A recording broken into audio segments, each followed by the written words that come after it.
تلقى الرئيس الجزائري عبد المجيد تبون الأحد مكالمة هاتفية من نظيره الفرنسي إيمانويل ماكرون، وحسب ما أورده بيان للرئاسة الجزائرية فقد تطرق الرئيسان إلى العلاقات الثنائية وسبل تعزيزها، بما في ذلك زيارة الدولة التي سيجريها الرئيس تبون إلى فرنسا.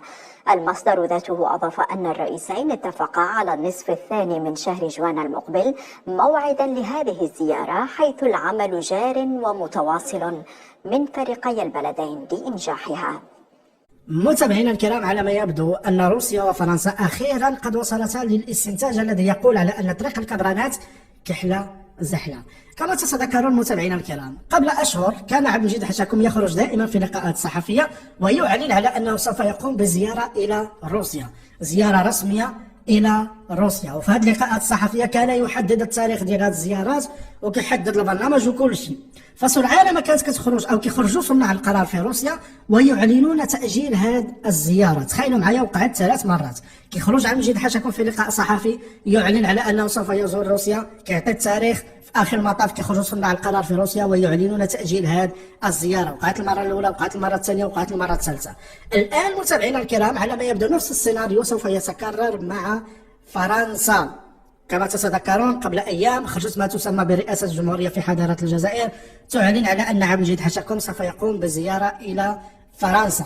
وقبل أيام أيضا متابعينا الكرام كتخرج الرئاسة ديال فرنسا أو يعني رئاسة الجمهورية في فرنسا وتقول على أن هذا الزيارة تم تأجيلها إلى شهر يونيو المقبل. وفي الغالب سوف يتم تكرار نفس السيناريو اللي وقع في روسيا. شهر يونيو المقبل غادي يقول لك أجلناها لشهر اكتوبر ولا سبتمبر ولا ما عرفت شنو، وهما غاديين حتى يوقع في حال اللي وقع مع روسيا في اخر المطاف ما كاين لا زياره ولا هم يحزنون. شوفوا يا المبردعين ديال البصبعيين ديال المستحمرين ديال الجزائريين كيفاش ان الدول ما لا تطيقكم، لا تطيقكم.